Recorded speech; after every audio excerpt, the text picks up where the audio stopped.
Hey, what's up tol? Isang mapagpalang araw sa inyo lahat. Welcome back ulit sa ating YouTube channel. Sa mga sulit nating taga-subaybay dyan, mga silent viewers. So, ito na po yung inaabang-abangan nyo na babalik tayo agad sa bundok upang iligtas yung kaibigan natin, lalo na si Brad Pidot mga tol. At kinuntak tayo ni EJ, humingi siya ng tulong. Dahil si EJ mga tol, gaya ng sinabi ko nung nang live ako, ay si EJ ay medyo malubha yung kalagayan at kailangan din ng tulong. So kinunta ko siya at itong area na ito, itong location na ito ang binigay niya na sa akin na area, kaya hinanap ko po siya ngayon.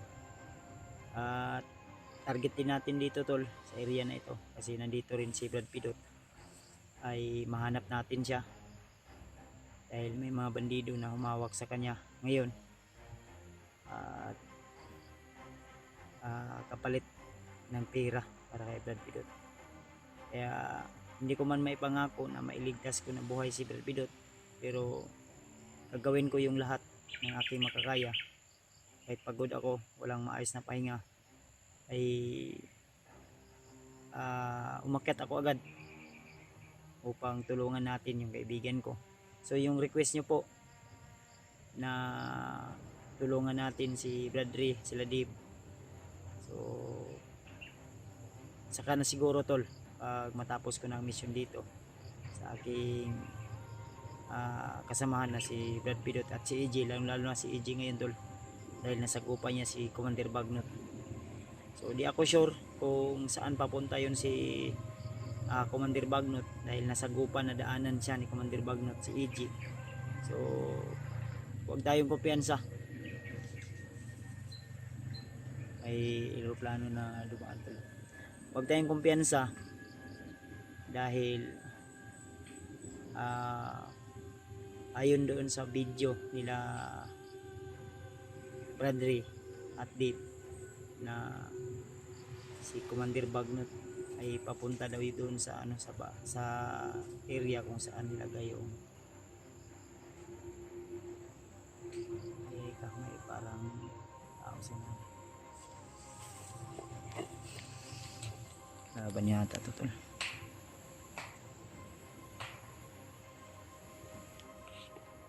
Pwede tayo kapansin mo tol. Iwan ko kung parang tao sa unahan, nangunguha yata ng kahoy o. So yung mission ko po dito tol ay tulungan natin si Brad Pidot dahil ilang araw, ilang linggo na si Brad Pidot na bihag ng mga kalaban at walang masyadong update. So yung last nakita ko na video na pinanood ko ay binugbog ko siya, pinakain tapos binugbog, kaya kailangan makuha natin si Brad Pidot dahil nanghihina na yung katawan niya. Kailangan na ng tulong natin. Kalaban sa nandun.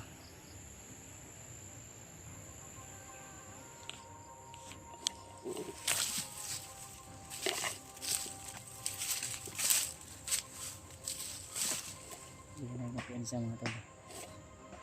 Isa lang tayo ngayon umakyat dito, gawa ng busy yung iba nating kasamahan, nagpapahinga rin sila dahil may mga mission din sila sa buhay nila. So sila remote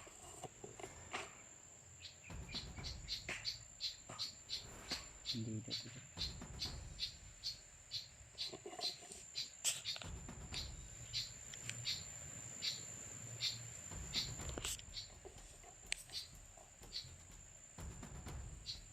Sila remote tol ay pababa na rin at salamat naman sa Panginoon dahil nag-success sila na nakuha nila yung pamangkin ko dahil nasa iba din ako mission. So success din tayo dahil na ibaba nating ligtas si Julius. At yun, nakita ko sa video nila Buster na nag-update sila. Ako din ako pumunta doon, hindi na ako nag-update dahil dumiretso na ako. Maaga pa akong lumakat kagabi. Nandito ito nagsurubi, patrolya pa dito. Ayun. Kaya ingat tayo talaga palagi Huwag tayo magpapiansa, ang lalo na sa mga bandido dahil traitor po yung mga bandido. Ang plano ng mga bandido tol na kumontak sa akin ay gusto nilang i-ransom si Brad Pidot sa halaga na 15k. Ang sabi sa akin na gusto nila daw dagdagan yung binigay ni EJ na pira sa kanila ng 15k para pangtubos kay Brad Pidot. Kaya ngayon hawak ko po yung pera, bit ko po at tinago ko po sa aking bag. At may usapan, hindi na talaga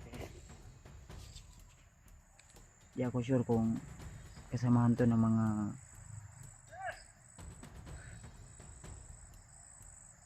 marami sa pa. May boses ako narinig dito banda.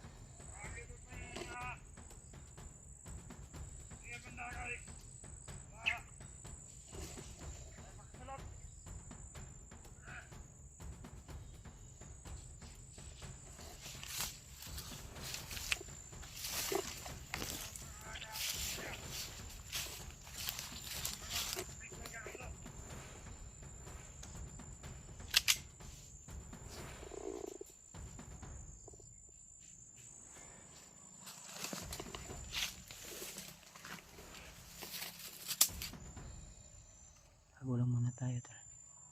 Huwag tayong patalos-talos. Kailangan maging wise tayo sa ating bawat ilaw. Lalo na nag-iisa lang tayo.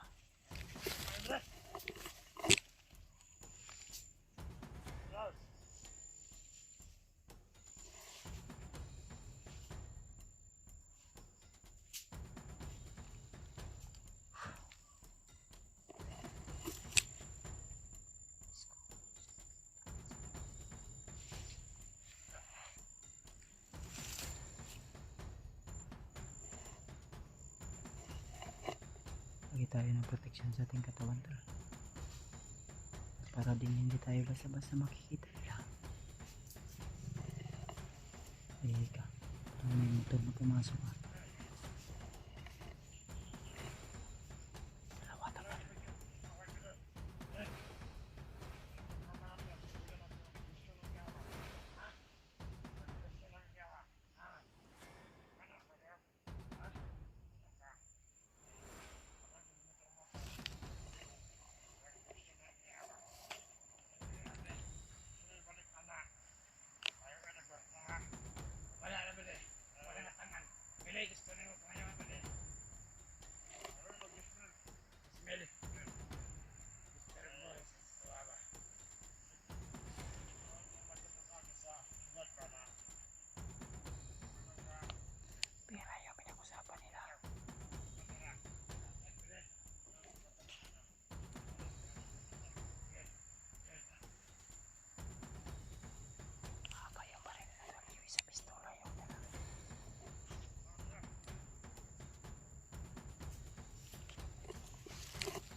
Nagpatrolya sila tol.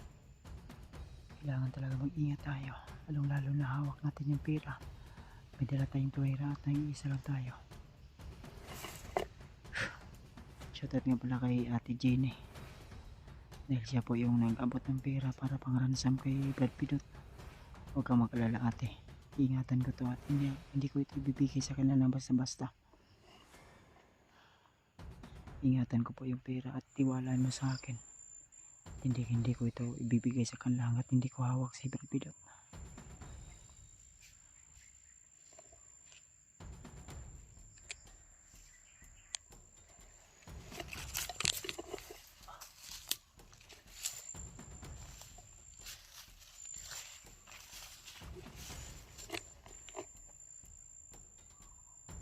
Yung pera na dala ko ngayon tol ay si Ate Jenny po yung nag-abot nito. Ang binigay niya sa akin na pera ay 12K at dinagdagan namin. Nangutang ako ng pangdagdag ay para aabot ng 15K. So nangutang ako ng 3K para may dagdag para mabuo na 15. Kaya ate, salamat sa iyo sa iyong pagtiwala sa akin. Ako na po yung bahala. Promise ko po sa iyo na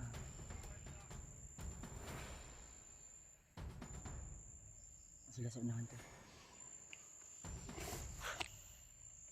Hindi ko ibibigay ito hanggat hindi ko hawak yung kaibigan natin na si Brad Pidot.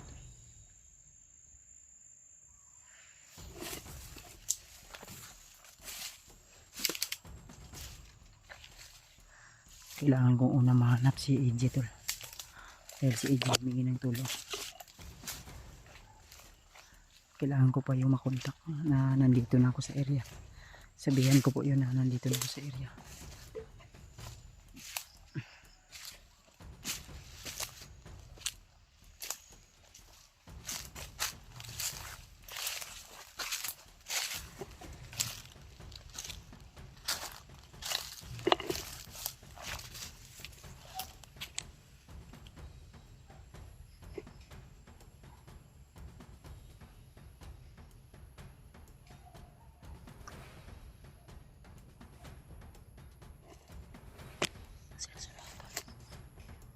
Kailangan magtago muna tayo.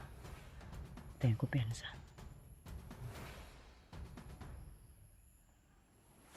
Shoutout na lang po sa lahat ng mga supporters natin dyan.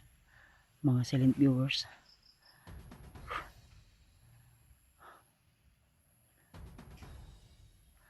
Ingat-ingat lang tayo tol. Dahil di natin alam yung mga pag-iisip ng mga bandido. Masyado silang suapang pagdating sa pera. Marahas po sila. Kaya ngayon ang plano ko ay uunahin ko muna mahanapin si Brad AJ.